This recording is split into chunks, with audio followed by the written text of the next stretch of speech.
Les amis, bonjour, j'espère que vous allez bien. C'est le général Alligator, créateur de la mentalité Alligator.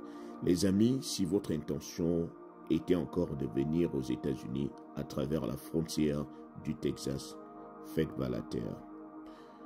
Observez d'abord, arrêtez d'abord tous vos plans et regardez, parce que les choses sont en train de prendre une autre tournure.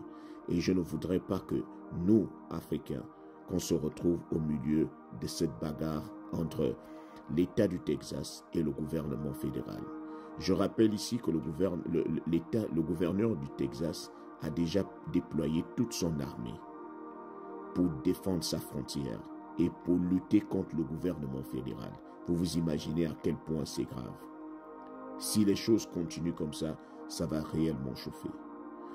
Et je rappelle également que le gouverneur du Texas a déjà le soutien de 25 autres États républicains qui lui ont promis de lui envoyer leur armée. Imaginez à quoi cela pourrait ressembler si cela se fait.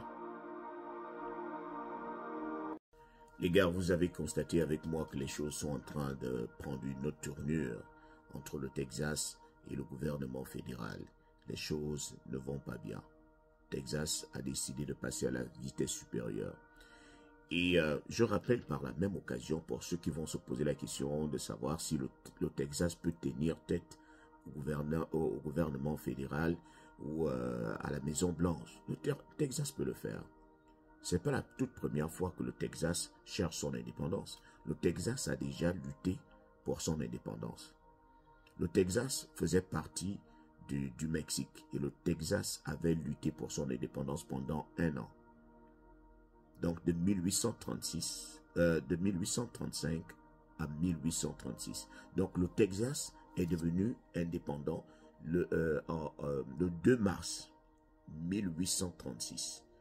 Donc le Texas a pris son indépendance et le Texas est resté 9 ans étant indépendant. C'est-à-dire de 1836 à 1845. C'est en 1845 que le Texas commence les démarches pour rejoindre les États-Unis d'Amérique. Et le Texas est devenu le 28e État à rejoindre l'Union. Donc, ce n'est pas la toute première fois. Le Texas a toujours lutté pour sa liberté, a toujours lutté pour son territoire, pour sa frontière.